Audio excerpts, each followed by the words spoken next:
আলহামদুলিল্লাহ রাব্বিল আলামিন ওয়াসসালাতু ওয়াসসালামু আলা নবিয়িনা মুহাম্মদ ওয়া আলা আলিহি ওয়া সাহবিহি আজমাইন। আমরা সূরা সদের 41 নম্বর আয়াত থেকে আজকে শুরু করছি, যেখানে নবী আইয়ুব আলাইহিস সালামের ঘটনা উল্লেখ করা হয়েছে। আল্লাহ তাআলা ইরশাদ করছেন, ওয়াযকুর আবদানা আইয়ুব, হে নবী মুহাম্মদ আপনি স্মরণ করুন আমার বান্দা আইয়ুবকে। ইদ নাদা রব্বাহু, যখন তিনি তার প্রভুকে আল্লাহকে চিৎকার করে ডেকে বললেন, আর্তনাদ করে ডেকে বললেন, আন্নি মাসানিয়া শাইতানু বিনুসবি ওয়া আযাব, যে আল্লাহ আমাকে শয়তান স্পর্শ করেছে কষ্ট এবং শাস্তি দিয়ে।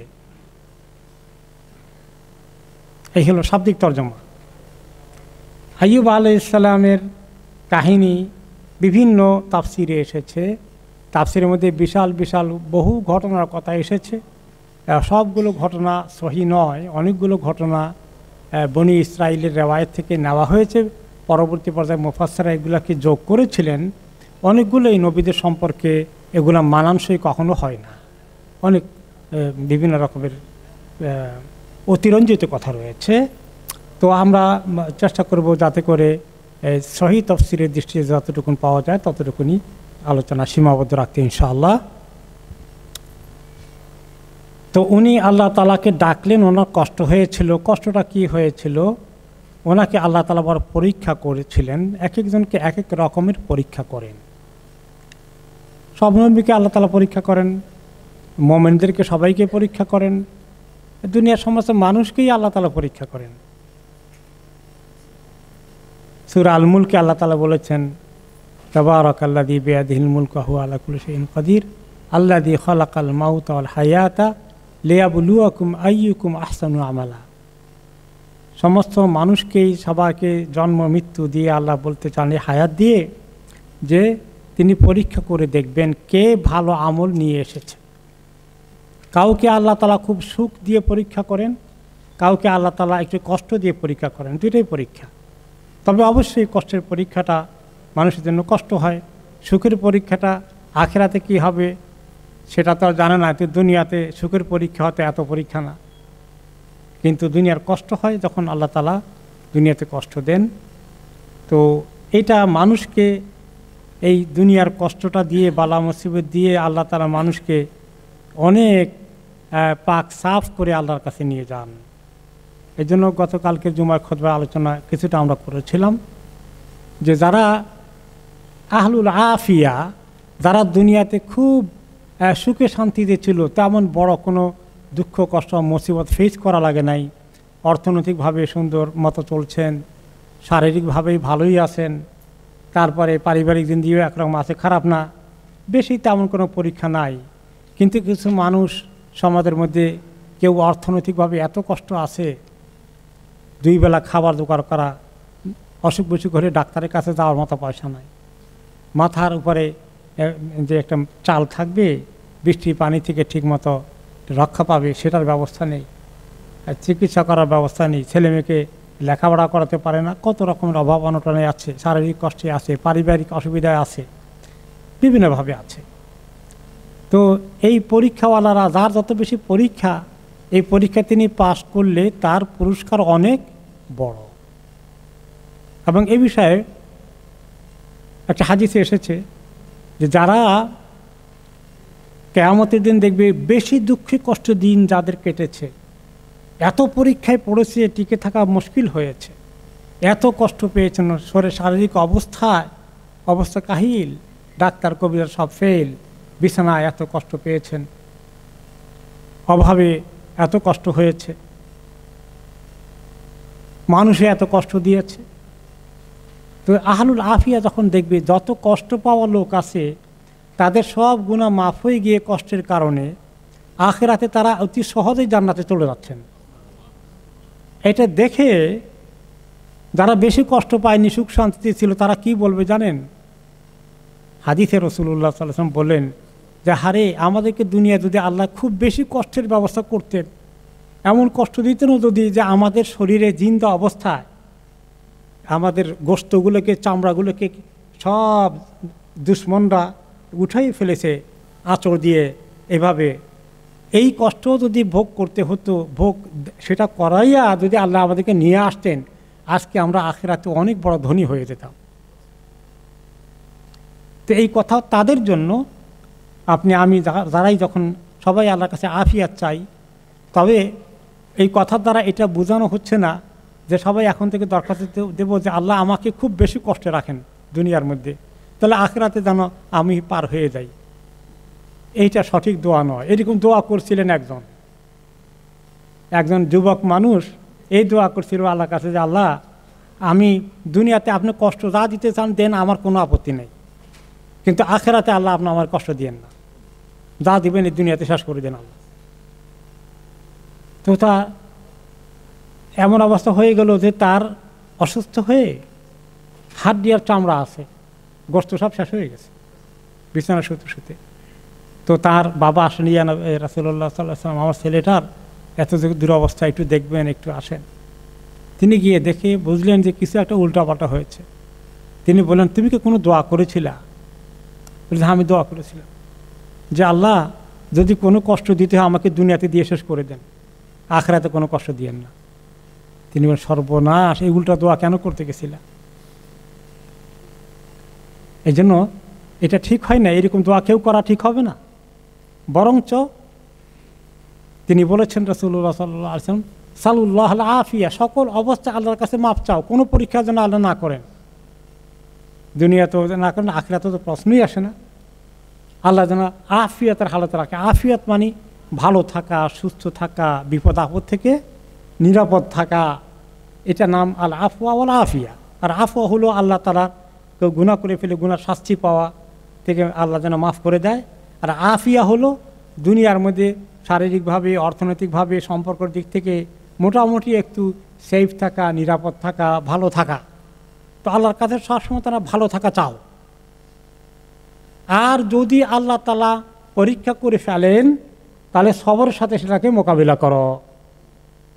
তাহলে এটা হলো ইসলামিক প্রিন্সিপাল গাইডেন্স আমাদের জন্য। তো আল্লাহ রাব্বুল আলামিন এটা সত্ত্বেও মানুষকে অনেক সময় পরীক্ষা করেন। কষ্ট, বালা মুসিবতে আমরা অনেক সময় পড়ি। আল্লাহ তাআলা বলেছেন লিয়াবলুয়াকুম আইয়ুকুম আহসানু আমালা, যে এই বালা মুসিবত দিয়ে পরীক্ষা করে আমি একটু দেখি কে সবচেয়ে সুন্দর আমল নিয়ে আমার কাছে আসে।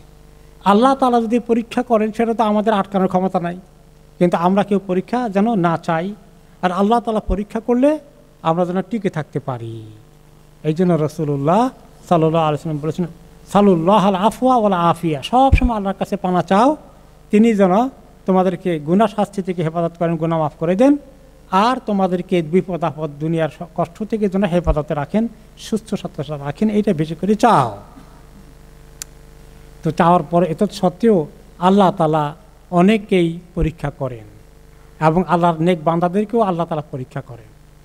শুধু গুনাহগারদেরকেই কষ্ট দেন না, অনেক নেক মানুষকেও আল্লাহ তাআলা, অনেক ভালো মিনাস সিদ্দিকিন সালেহিনদেরকেও আল্লাহ তাআলা পরীক্ষা করেন, এবং আম্বিয়াদেরকে পরীক্ষা করেন, নবীদেরকে পরীক্ষা করে আল্লাহ তাআলা পাশ করার বড় পুরস্কার দেওয়ার জন্যে এরকম পরীক্ষা করলেন আল্লাহ তাআলা আইয়ুব আলাইহিস সালামকে, যে ওনার অনেক বড় সুন্দর সংসার ছিল, অনেক ঐশ্বর্যের মালিক ছিলেন, ধন সম্পদ ছিল, ওনার মানে জনবল বহু ছিল, বিবির সংখ্যাও অনেক ছিল, সন্তানের সংখ্যাও অনেক ছিল। এমন অসুস্থ হয়ে পড়লেন, চর্মরোগ দেখা দিল, তাফসিরে এসেছে। এই চর্মরোগটা এমন মারাত্মক অবস্থা ধারণ করলো, সেই চর্মরোগের মধ্যে আবার শয়তান কিছু অ্যাড করলো, কন্ট্রিবিউশন করলো, একটু পরে সেটা আমরা বলবো। তো এইগুলো করে উনি এমন হয়ে গেলেন যে ওনাকে ছেড়ে সব মানুষ পালালো, আত্মীয় স্বজন কেউ ওনার কাছে আসতেছে না, যে এত অবস্থা খারাপ। তার কাছে গেলে নিজেরাই এফেক্টেড হয়ে পড়েন কি না, আর এই এত দুরবস্থা লোক থেকে দূরে থাকলে কিছুটা সেফ থাকলাম, কাছে গেলে সবারই মানসিক কষ্ট শুরু হয়ে যায়। শুধু ওনার বিবি, কোনো কোনো রেওয়ায়তে তার নাম রাহিমা এসেছে, কোনো কোনো রেওয়ায়তে তার নাম এসেছে লিয়া বিনতে ইয়াকুব, ইয়াকুব আলাইহিস সালামের মেয়ে ছিলেন তিনি। উনি একমাত্র টিকে ছিলেন তার কাছে, তার খেদমত করেছেন। এই যে তিনি পুরো মাজুর হয়ে গেছেন, পুরো বেকার হয়ে গিয়েছিলেন, ওনার কোনো শক্তি ছিল না কিছু করার। তো তখন তিনি এক পর্যায়ে বহুদিন কতদিন করেছেন বিভিন্ন রেওয়ায় তাফসিরে এসেছে, এগুলো কোনোটাই একেবারে নিশ্চিতভাবে বলা যাচ্ছে না, কিন্তু কোয়াইট একটু পিরিয়ড একেবারে ছোট ছিল না, মোটামুটি লম্বা পিরিয়ড অনেক দিন সাফার করেছেন। সাফার করতে করতে এখন আল্লাহর কাছে এক পর্যায়ে দোয়া করলেন, ইদনা দা রব্বাহু, তিনি তার রবকে ফরিয়াদ করলেন, ডেকে বললেন, তার কাছে আর্তনাদ করে চাইলেন, আন্নি মাসানিয়া শাইতান বিনাসবি ওয়া আযাব, যে আল্লাহ শয়তান আমাকে কি করেছে, টাচ করেছে কষ্ট দিয়ে এবং শাস্তি দিয়ে। শয়তান টাচ করা অর্থ হলো যে এই না এমনি করে টাচ করেছে, যে শয়তান আমার উপরে এমন ক্রিয়া করেছে, আমাকে এমন একটা পর্যায়ে নিয়ে গিয়েছে যে আমি মানসিক এবং শারীরিকভাবেই পর্যদস্ত হয়ে গেছি। আল্লাহ, আমি একেবারে এমন পর্যায়ে এসেছি, আপনি আমাকে উদ্ধার করে দেন আল্লাহ, আমার সহ্য করা অনেক কষ্ট হয়ে যাচ্ছে। তো এখানে শয়তান কষ্ট দিতে এত কামিয়াব হয়ে গেল নবীর উপরে। কেউ কেউ প্রশ্ন করতে পারেন, নবীরা তো মাসুম, তাদেরকে তো শয়তান ক্রিয়া করার কথা না, তারা তো প্রোটেক্টেড আছে। আমরা অন্য একটা আয়াতে দেখি, যেটা আমরা পড়ে গিয়েছি সূরা আল আম্বিয়াতে 83 নম্বর আয়াতে ছিল, ওয়া আইয়ুবা ইয নাদা রাব্বাহু আন্নী মাসসানিয়াদ-দুর ওয়া আনতা আরহামুর রাহিমিন। কোন কোন রিওয়ায়াতে ইন্নী এসেছে, কোন কোন রিওয়ায়াতে আন্না এসেছে, দুটোই রিসাইটেশনে এসেছে। যে আইয়ুব ওই সূরা আল আম্বিয়াতে এসেছিল যে তিনি আল্লাহর কাছে আর্তনাদ করলেন, ফরিয়াদ করলেন যে আল্লাহ আমাকে কষ্ট পেয়ে বসেছে, ধরে বসেছে, আমার অনেক সাফারিং হচ্ছে আল্লাহ। ওয়া আনতা আরহামুর রাহিমিন, আপনি তো সবচেয়ে বেশি দয়া মায়া করেন, আপনি সবচেয়ে বেশি দয়ালু। তো তাহলে এখানে কষ্টটা শয়তানের দিকে নেন নাই, এখানে কষ্ট আল্লাহ তাআলা পরীক্ষা করেছেন, সেটাই বুঝিয়েছেন। তাতে বোঝা গেল যে তিনি আসলেই আল্লাহ পরীক্ষা, বিপদ আপদ, রোগ বালাই, সম্পত্তি, সমস্ত ছেলে মেয়ে সব আল্লাহ নিয়ে গেছেন, সবগুলো মরে গেছে, সব বিপদে ফেলে চলে গেছে, শুধু একজন বাকি ছিল, আত্মীয় স্থান সব ফেলে চলে গেছে। তো এইভাবে বহুদিন গিয়েছে, কতদিন গিয়েছে এগুলো বলা মুশকিল, কিন্তু quite long period of time. তো উনি এখন বললেন যে শয়তান আমাকে আরও কষ্ট দিচ্ছে। এটা দ্বারা বোঝানো হয়েছে যে মানুষের কাছে গিয়ে শয়তান বলে বেড়াচ্ছে, দেখো এই যে অভিশপ্ত লোকটা এসে নবী বলে মনে করে, সে তো কত অভিশপ্ত, নবী হলে এগুলো হয় নাকি, যে এই যে কথাগুলো বলে ওটা একটু বেশি কষ্ট লেগে গেছে ওনার, এটা বেশি কষ্ট লেগে গেছে যে আল্লাহ এই কথাগুলো বলছে। অনেক সাধারণ পাবলিক এটা বিশ্বাস করে, মনে করেন একজন আল্লাহ তাআলা আমাদের সবাই আল্লাহর কাছে আফিয়াত চাই, আল্লাহুম্মা আফিনা মিন কুল্লি বালাই দুনিয়া ওয়া আযাবিল আখিরাহ। একজন ভালো নেককার মানুষ, তার যদি জীবনে পরীক্ষার পরে পরীক্ষা, মুসিবতের মুসিবত, তার এখানে সমস্যা, ওখানে সমস্যা, ওখানে সমস্যা, তো কিছু কিছু লোক তখন বলা বলি করবে এই লোকটাও অনেক বড় গুনাহ করছে, এই জন্য আল্লাহ তাই খালি মুসিবতে ফেলছে। হয়তো লোকটা অনেক বড় মুত্তাকি, কিন্তু আল্লাহ তাআলা তাকে পরীক্ষা করছেন আখিরাতে অনেক মর্তবা দেওয়ার জন্যে, কিন্তু মানুষ এটা বুঝতে পারে না। তার ব্যাপারে মানুষ বিরূপ সমালোচনা করতে পারে, যাতে এরকম না করে এই জন্য আল্লাহ নবীদেরকে ঘটিয়ে দুনিয়ার মানুষের জন্য এক্সাম্পল রেখে দিয়েছেন। তো শয়তান এসে মানুষকে এই সমস্ত কথাবার্তা যখন বলতো, তো এগুলো ওনার কানে আসতো, ওনার বিবি এসে বলতেন, এগুলো ওনার কষ্টের কারণ বেশি হতো যে আল্লাহ এতে এই কষ্টটা তো যে আরও বেশি কষ্ট লাগতেছে আল্লাহ। তো তারপরে তিনি তো জানেন যে কেউ মুসিবতে পড়লে আল্লাহ তাআলার কাছে মুসিবত থেকে উদ্ধার পাওয়ার জন্য দোয়া করতে কি আল্লাহ নিষেধ করেছেন? না, আমি মুসিবত দিছি তো তুমি অস্থির হয়েছে কেন, তার মানে তুমি আমার এটা গ্রহণ করো না, এরকম না। আমরা আল্লাহ মাফ করুক, বিপদে পড়লে আল্লাহর কাছে সাহায্য কামনা করা, বিপদ থেকে উদ্ধার পাওয়ার জন্য দোয়া করা অ্যালাউড।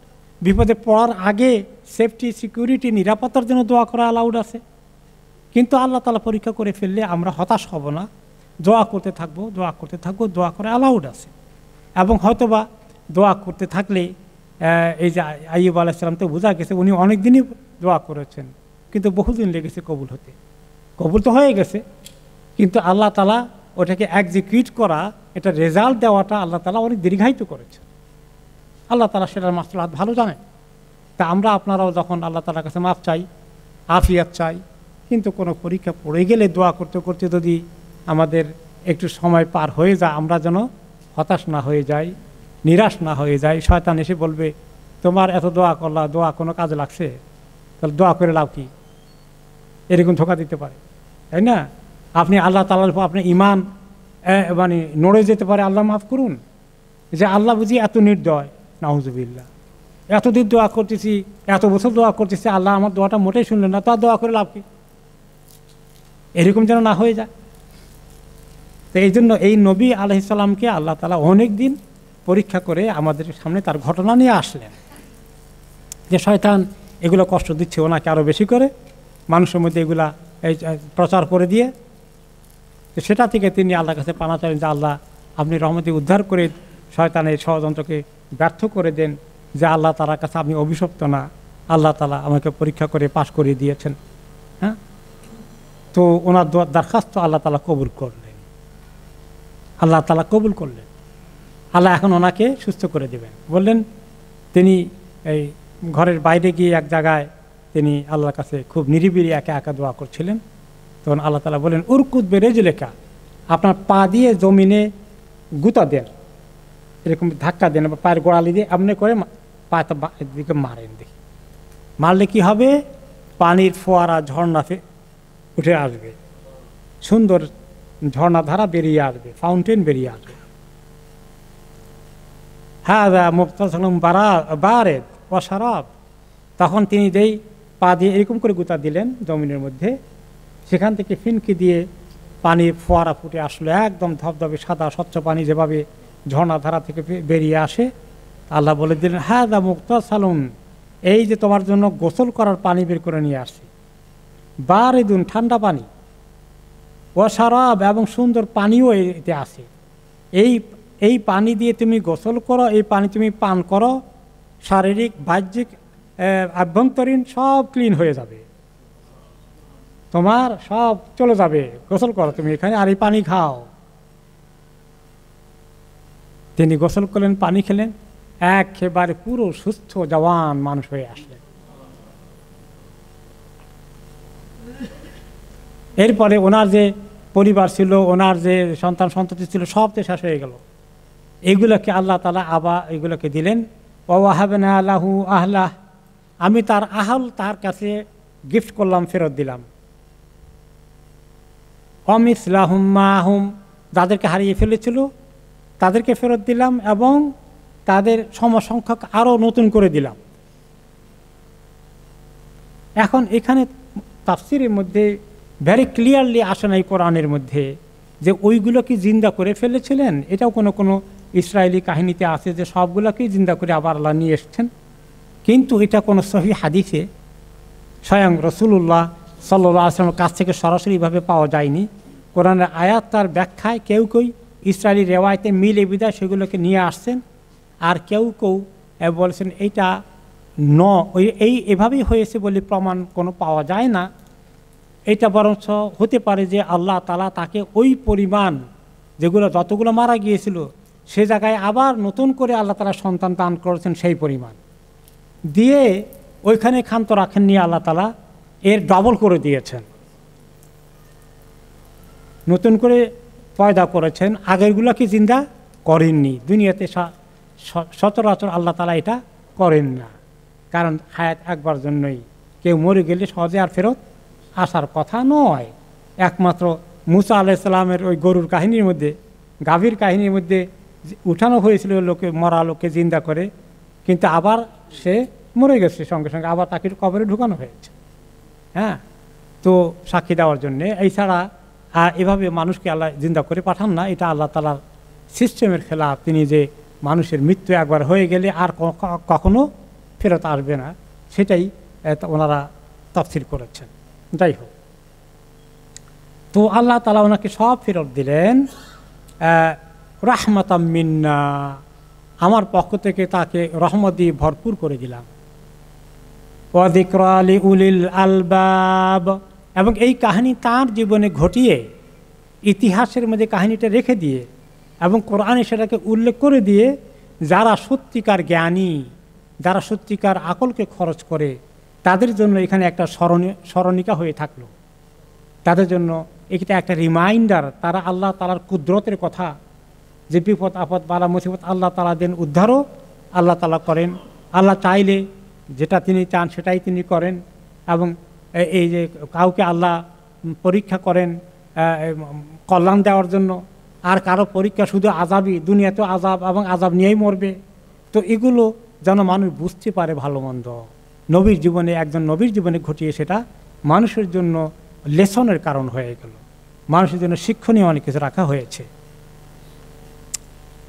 খুদ বিয়াদিক, এরপরে আমরা দেখতে পারি যে কোনো কোনো রেওয়ায়েতে এসছে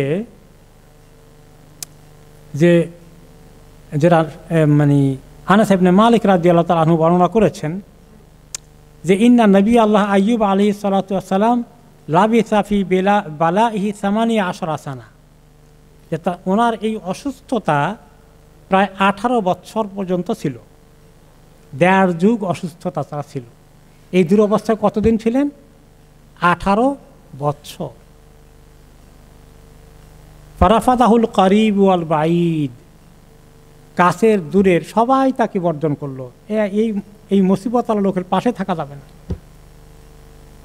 ইল্লা রাজুলাইনে কানা মিন আখাসসি ইখওয়ানিহি বি, মাত্র 2 জন পুরুষ ছিল যারা মোটামুটি ওনার একেবারে খাস লোক ছিলেন। তারা একটু মাঝে মধ্যে আসা যাওয়া করতেন। ইয়াকদুয়ানে ইলাইহি ওয়া ইয়ারুহানে, সকাল সন্ধ্যা 2 একবার দেখে দিতে আসতেন।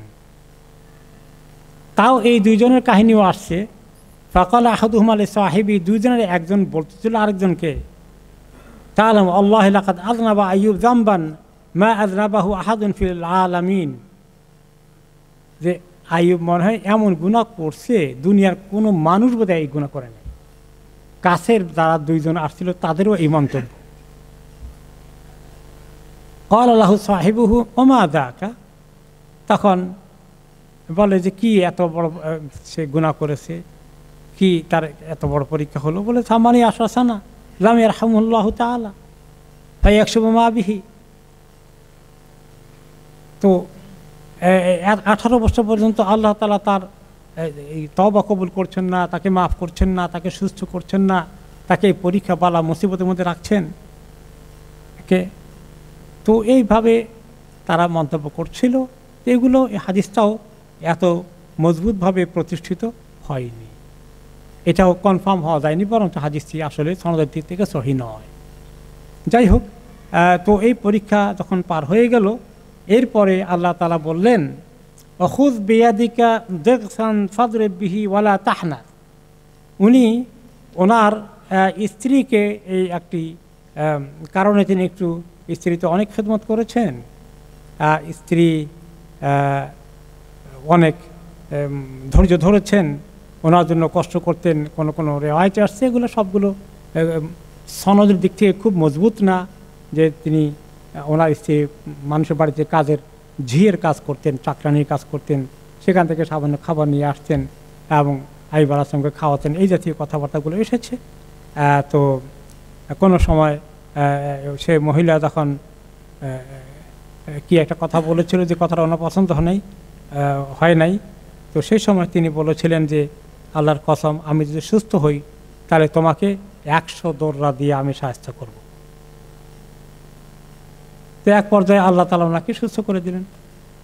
দেওয়ার পরে আল্লাহর কসম, এখন তো কসম তো করলে এটা পুরো করতে হয়, তা নাহলে তো গুনাহ হয়ে যায়। তো আসলে একটু বেকায়দাভাবে ভুল বুঝেছিলেন, স্ত্রী আসলে এমন কোনো কাজ করেন নাই যে ওনাকে এরকম মায়ের খাওয়ার উপযুক্ত কাজ করেছিলেন। হ্যাঁ, এটা একটা মানে ওনার ভিতরে ভুল ধারণা এসেছিল। তো একটু কসম তো করে ফেলেছেন, আর যখন ওই কসম করেছিলেন তখন তো শক্তি ছিল না মার দেওয়ার জন্য, কিন্তু এখন সুস্থ যখন হয়েছেন, এখন তো ওই কসমের কথা মনে পড়ছে। কসম এখন কার্যকরী না করলে তো আমার গুনাহ হয়ে যাবে, তাই না? এখন এই বেচারি এত খেদমত করলো, এখন ওনার কসমের পুরো করার জন্য বেচারিকে শাস্তিও পেতে হবে। তো আল্লাহ তাআলা ওই বেচারির উপর রহম করলেন। এই খাদেমা যে তার জীবনে এত খেদমত করলো, আজকে সে এই 100 দোররা খাওয়ার উপযুক্ত নয়, বরঞ্চ তিনি আল্লাহর কাছে অনেক প্রশংসিত হওয়ার কথা। কিন্তু এখন কসমকে কি করা যায়? কসম করে ফেলে তো সহজ না, কসম পুরা করতে হবে। তখন আল্লাহ তাআলা বললেন যে ঠিক আছে, আপনার কসমের জন্য আমি একটা সাজেশন দিয়ে দেই।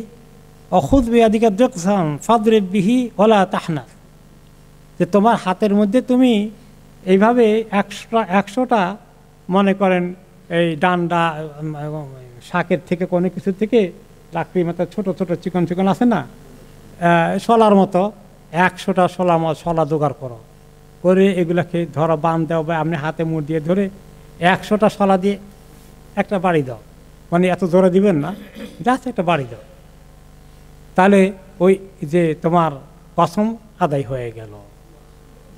আল্লাহ তাআলা কি আসান করে দিয়েছে। যে মহিলা এত কষ্ট করেছে তিনি তো শাস্তি পাওয়ার কথা না, ভুল বোঝাবুঝি হয়েছিল, সেটা মানুষের মধ্যে ভুল বোঝাবুঝি হতেই পারে। তো এটা কথা আল্লাহ তাআলা বলেন যে আপনি এটা করে নেন, তাহলে ইউ উইল বি ওকে। এরপরে আল্লাহ তাআলা বলেন ইন্না ওয়াজাদনাহু সাবিরা। তো এই ঘটনার সঙ্গে সঙ্গে আল্লাহ বললেন যে মানুষের কাছে শুনতে কেমন লাগবে যে এই আইয়ুবটা এমন মানুষ, এমন নবী, যে বিবি এত খেদমত করলো, একটু যদি ভুল করেও ফেলে সে কি মার খাওয়ার মতো কাজ করবে? এটা কি আইয়ুব আলাইহিস সালাম জাস্ট কাজ করেছেন? এটা কি ঠিক হয়েছে? কেউ কেউ আইয়ুব আলাইহিস সালামের ব্যাপারে যে খুব নেগেটিভ ধারণা হয়ে যায়, এই নেগেটিভ ধারণা যাতে না হয় সেই জন্য আল্লাহ তাআলা বললেন যে তোমরা তার ব্যাপারে কেউ ভুল বোঝো না। ইন্না ওয়াজাদনাহু সাবিরা, আমি তাকে অনেক ধৈর্যশীল পেয়েছি, সে অনেক ধৈর্য ধরেছে, কেউ যেন তার ব্যাপারে নেগেটিভ ধারণা নিতে না পারে। নি'মাল আব্দু, এটা সে আমার কত ভালো বান্দা। একটা ভুল বুঝাবুঝি হয়েছিল, সেটার কারণে মাত্র হয়েছে, এটা ভুল বুঝাবুঝি হয়ে যেতে পারে, কিন্তু আইয়ুব আলাইহিস সালাম নাশকর নয় স্ত্রীর প্রতি, এবং তিনি অন্যায় করেন স্বার্থপরের মতো, এত খেদমতকারীকে তিনি এভাবেই ডিল করেন যে মনে কোনো দয়া মায়া নেই, এমন নয়। নি'মাল আব্দ, কত সুন্দর আমার বান্দা, এতটা দিন সে সবরের সাথে এত বড় পরীক্ষা 18 বছর সে কাটালো, কোনো অভিযোগ করেনি আল্লাহর বিরুদ্ধে। ইন্নাহু আউয়াব, তিনি তো অনেক তওবাকারী। তাওয়াব এবং আউয়াব একই অর্থে। আবা ইয়াউবু, যে আল্লাহর কাছে আসে, তাবা ইয়াতুবু একই অর্থ, যে আসে। তো তিনি অনেক বেশি তওবা করতেন, অনেক বেশি তওবা করতেন। আর এই তাওবা অনেক আউয়াব, অনেক ভালো গুণ নবী, এই নবীর, সেই নবীকে আইয়ুব আলাইহিস সালামকে আমরা আল্লাহ তাআলা প্রশংসা করলেন, কেউ যেন তার ব্যাপারে কোনো খারাপ ধারণা না করে।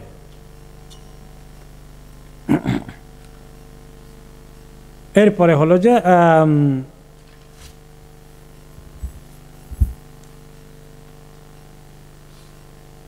তিনি আউয়াবের তাফসির এসেছে রাজ্জাউন মুনিব, যে বেশি বেশি করে আল্লাহর কাছে ফেরত আসে, বেশি বেশি করে বারে বারে তওবা করে, আস্তাগফিরুল্লাহ রাব্বিগফিরলি ওয়া তুব আলাইহি ইন্নাকা আনতাত তাওয়াবুল গফুর। সব নবীরা এইভাবে করেছে।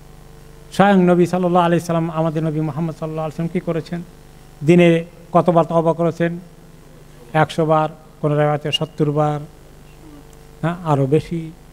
হ্যাঁ, তো এই যে তওবা করা, এটি একটি ভালো গুণ নবীদের জন্য এবং আমাদের জন্য। আমাদের জবানে যদি বেশি বেশি করে আল্লাহ তাআলা তওবার নসিব করেন, চিন্তা করি হাঁটছি একলা, গাড়িতে বসে আছি, ড্রাইভ করছি, সুযোগ আছে,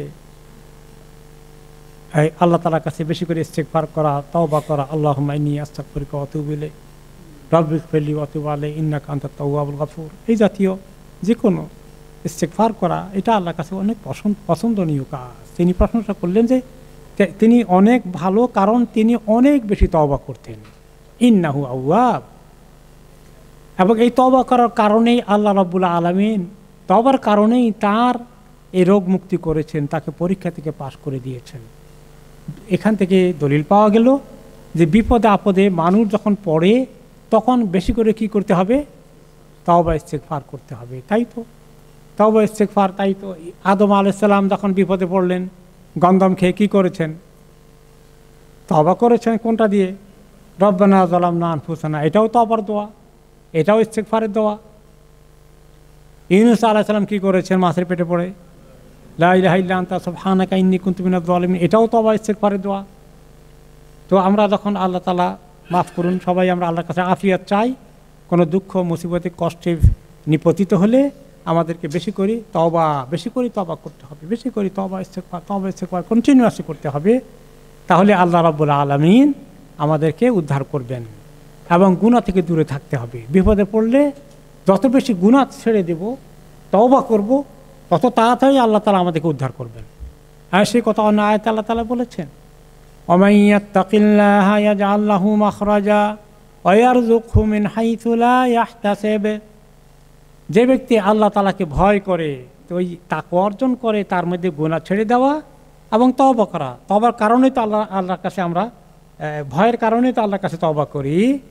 ইয়াজআল লাহু মাখরাজা, তাহলে আল্লাহ তাআলা তাদের জন্য উপায় বের করে দেন। বড় মুসিবতে পড়েছে, কোনো রাস্তা দেখা যাচ্ছে না, কিন্তু ইয়াজআল লাহু মাখরাজা, আল্লাহ তার জন্য একটা ওয়ে আউট বের করে ফেলবেন, তার জন্য আল্লাহ একটা রাস্তা খুলে দেবেন। এই জন্য বিপদে পড়লে আমরা যেন অস্থির না হয়ে যাই, সবরের সাথে ইস্তেগফার তওবা করি, আল্লাহর কাছে মাফ চাই। অমুককে ধরি, তমুককে ধরি, অমুকের কাছে দোয়াদৌড়ি করি, অমুকে বকাবকি করি, তোমার কারণে মুসিবতে পড়েছি। অস্থিরতা যত বেশি করব, তত বেশি আল্লাহ খুশি হবেন।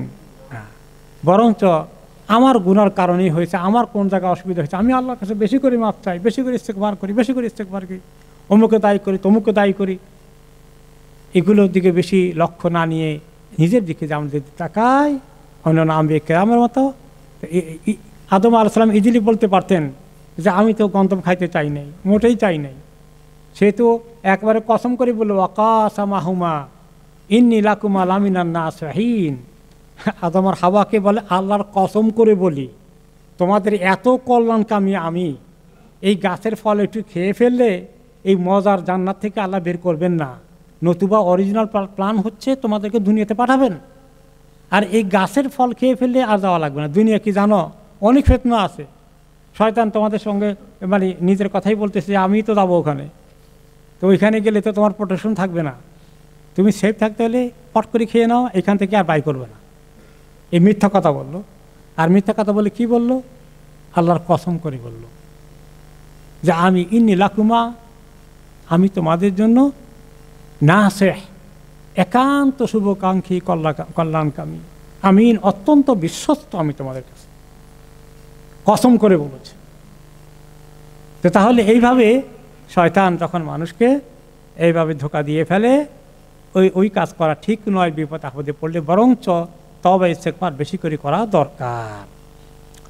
তাহলে আল্লাহ তাআলা বিপদ থেকে উদ্ধার করবে। কোনখান দিয়ে কোন রাস্তায় বের করবেন, আমরা অনেক সময় মানুষকে খুব ধরার চেষ্টা করি, অমুককে ধরি, তমুককে ধরি ইত্যাদি, মানে সে আমাকে ঠিক করে দিবে। অনেক সময় স্বামী স্ত্রীতে সমস্যা হয়ে গেছে, আলাদা হয়ে গেছে, এখন দোয়া দিয়ে কাকে ধরলে উদ্ধার করা যাবে, কাকে ধরলে উদ্ধার করা যাবে, তাই না? এখন রিয়েলাইজ করছে। তো এই মানুষকে ধরার জন্যই আমরা ছুটি। তো তার আগে কাকে ধরা দরকার? আল্লাহ তাআলার কাছে। অনেক মানুষ আপনার কাছে ছুটি আসবে, একটু ওনাকে বলেন আমার কাজটা করে দিতে, একটু আমাকে বলেন উনি আমাকে আটকাই ফেলছে, একটু বলেন উনি আমাকে জিনিসটা দিচ্ছে না, আপনি একটু বলে দিলে দেবে। এইভাবে অনেক বলতে থাকে। তো আসলে আল্লাহ রাব্বুল আলামিনের কাছে বলাটা, ওই ইস্তেগফারের মধ্যে এই কাজটা হয়ে যায়, ইস্তেগফারের মধ্যে এই কাজ হয়ে যায়। এই জন্য হাসান বাসরী রহমতুল্লাহ আলাইহির কাছে যখন লোকেরা বিভিন্ন জিনিস নিয়ে আসতো, বিভিন্ন প্রশ্ন নিয়ে আসতো, বিভিন্ন সমস্যা নিয়ে আসতো, কি করা যায়, কী করতে পারি, এই মুসিবতে পড়েছি, অসুস্থতা যায় না, চাকরি পাই না, রুজির ব্যবস্থা নাই, ছেলে মেয়ে হয় না, বিয়ে শাদী করতে পারি না, সব কিছু তিনি সবাইকে বলতেন ইস্তেগফিরু, বেশি করে খালি ইস্তেগফার করা, ইস্তেগফার, দোয়া করা, তওবা করা, ইস্তেগফার করা, তওবা করা, ইস্তেগফার করা।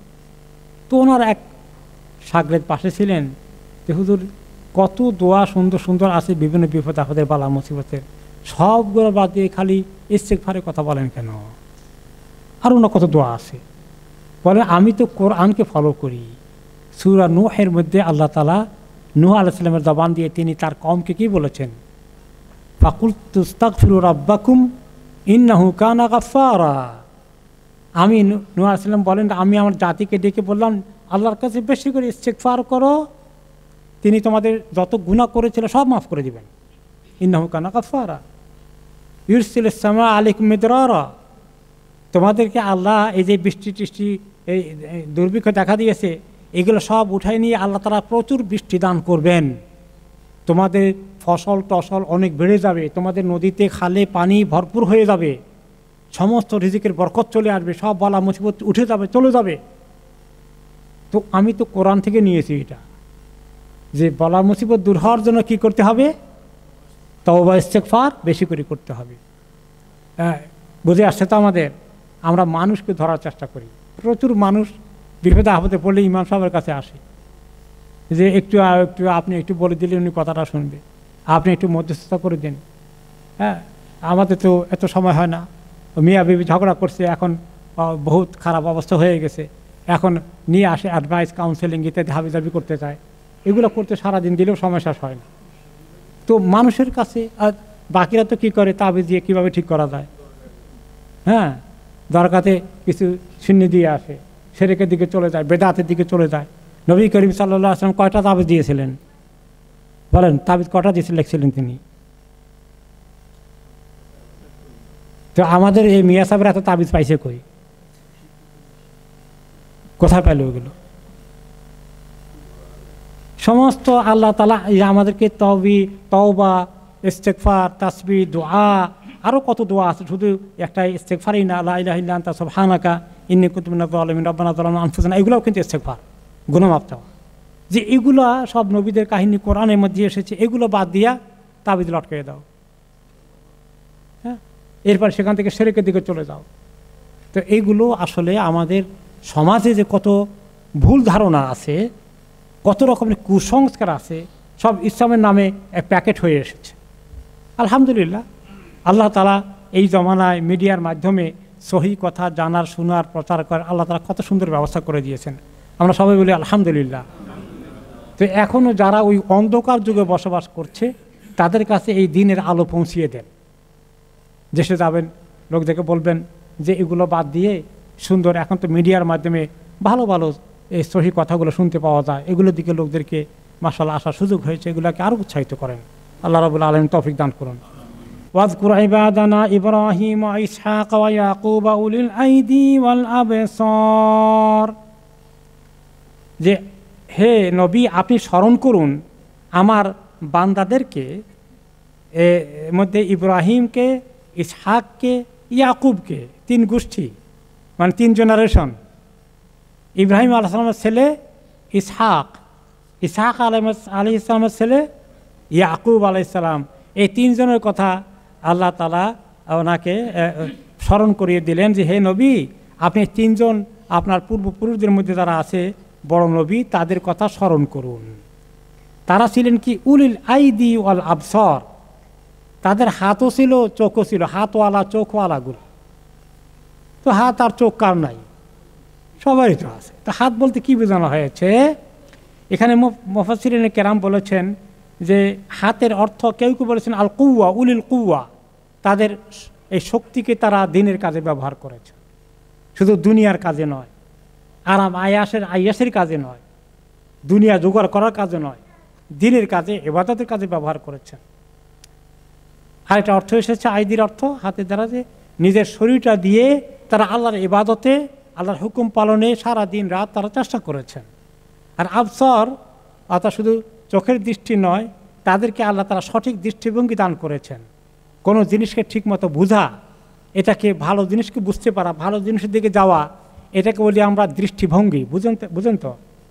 একটা কথা আছে না বাংলা, শুদ্ধ বাংলায়, দৃষ্টিভঙ্গি। মানে এই দৃষ্টিভঙ্গি মানে দৃষ্টি দেখা, ওইটা বোঝায় না, বুঝতে পারা ভালো জিনিসকে।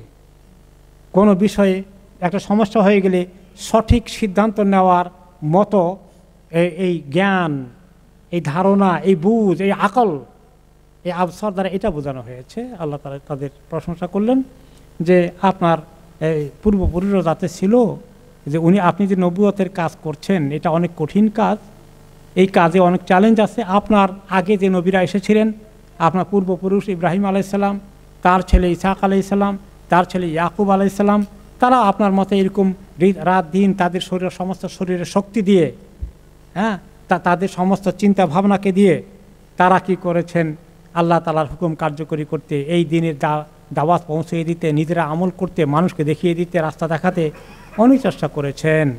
তাদের কথা একটু মনে করেন, তারা যেভাবে করেছেন আপনি সেভাবে করবেন। ইন্না খলাসনাহুম বিখালিসাতিন যিকরাদ্দার, আমি তাদেরকে এমনভাবে করেছি যে তারা শুধুমাত্র মাথায় রাখতো কীভাবে দারুল আখেরা, শেষ আখেরাতের জিন্দেগিতে কীভাবে আল্লাহ সন্তুষ্টি পাবো, ওটার জন্য তারা পাগল পারা হয়ে কাজ করেছিলেন। তো আসলে নবী মুহাম্মদ সাল্লাল্লাহু আলাইহি ওয়াসাল্লামকে বলার মাধ্যমে শুধু ওনাকে টিচিং দেওয়া না, আমাদেরও কোনো খবর আছে এখানে, আমাদেরকে ওনার মাধ্যমে যে মুসলমান দিনের চিন্তা বেশি করবে, আখেরাতের চিন্তা বেশি করবে না দুনিয়ার চিন্তা বেশি করবে? দুনিয়ার চিন্তা বেশি করবে না আখেরাতের চিন্তা বেশি করবে? এখন বলি তো, আমাদের 24 ঘন্টার মধ্যে আখেরাতের চিন্তা বেশি হয় আসলে প্র্যাকটিক্যালি না দুনিয়াটা বেশি হয়? ইয়া আল্লাহ, তা আমাদের কি উপায় হবে? সুবহানাল্লাহ, সুবহানাল্লাহ। তাহলে আমরা যে লেভেলে আসি, দুনিয়ার চিন্তা এত বেশি করি, আখেরাতের চিন্তা একটুখানি করি, এই এতটুকুন, এটা কি আমাদের আখেরাতে পুষিয়ে দেবে? না। তাহলে আখেরাতে বাঁচার চিন্তাটা আমাদের মাথায় যেন ঘুর ঘুর করে। আমি এই মুহূর্তে চলে গেলে আমার কি আল্লাহ তাআলা আখেরাতের রাস্তা ক্লিয়ার আছে আমার? এই যে জানাজা পড়ি আর পড়াই, যে উনি যে চলে গেলেন আমি এতে যাব, ওনার তো আর সুযোগ নয়, আমার এখনও সুযোগ আছে, ওনার মতো আমি একদিন হয়ে যাব, আমার কি অবস্থা, আমল কি আমার দুরস্ত হয়েছে, আল্লাহর কাছে আমি পাওয়ার মতো অবস্থা চলে গিয়েছি। এই চিন্তাগুলো করার জন্যই এই আয়াতগুলো আল্লাহ তাআলা দিয়েছেন, যে ওনারা যেরকম আখিরাত নিয়ে অনেক বেশি চিন্তা করেছিলেন, হে নবী আপনিও চিন্তা করুন। ওনাকে বলার অর্থ হচ্ছে ওনার উম্মতদেরকেও ওনার মাধ্যমে বলা। তাদের আসল দুনিয়া ছিল, আসল চিন্তা ছিল আখিরাতে জান্নাত পাওয়া, ওইদিকে তাদের ফোকাস ছিল। দুনিয়ার বাড়ি ঘর টাকা পয়সা, যাদের মনে করেন যে অনেক টাকা আছে, তারা কি কখনো চিন্তা করে আমার এত টাকা হয়েছে আর টাকার দরকারই নাই? এরকম পাইছেন নাকি দু একজনকে? যদি মুখে বলেও আমি বিশ্বাস করব না।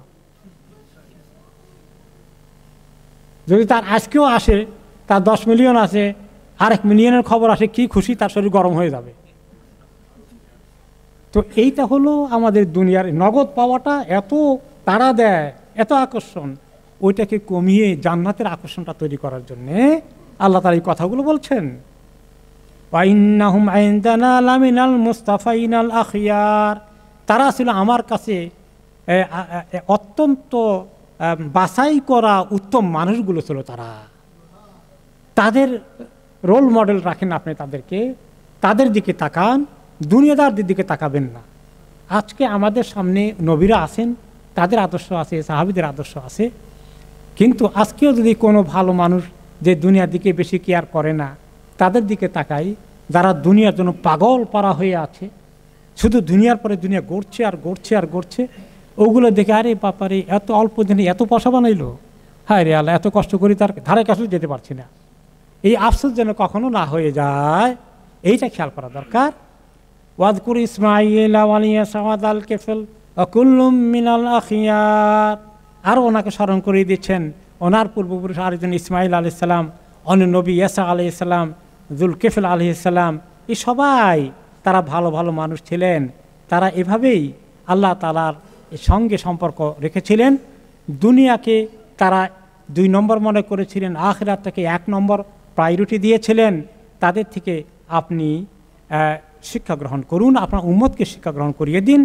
হাযা যিকর, এটা আপনার জন্য অনেক বড় একটা স্মরণিকা। হাযা যিকরের অর্থ এই কোরআন আপনাকে দিলাম, এটাও বোঝানো হয়েছে বলে মুফাসসিরিন কিরাম বলেছেন। এবং এটা বলে পরবর্তী পর্যায়ে মুত্তাকিনদের জন্য আল্লাহ তাআলা কিছু খবর দিয়েছেন, সেটা আমরা আগামী সপ্তাহে শুনবো ইনশাআল্লাহ।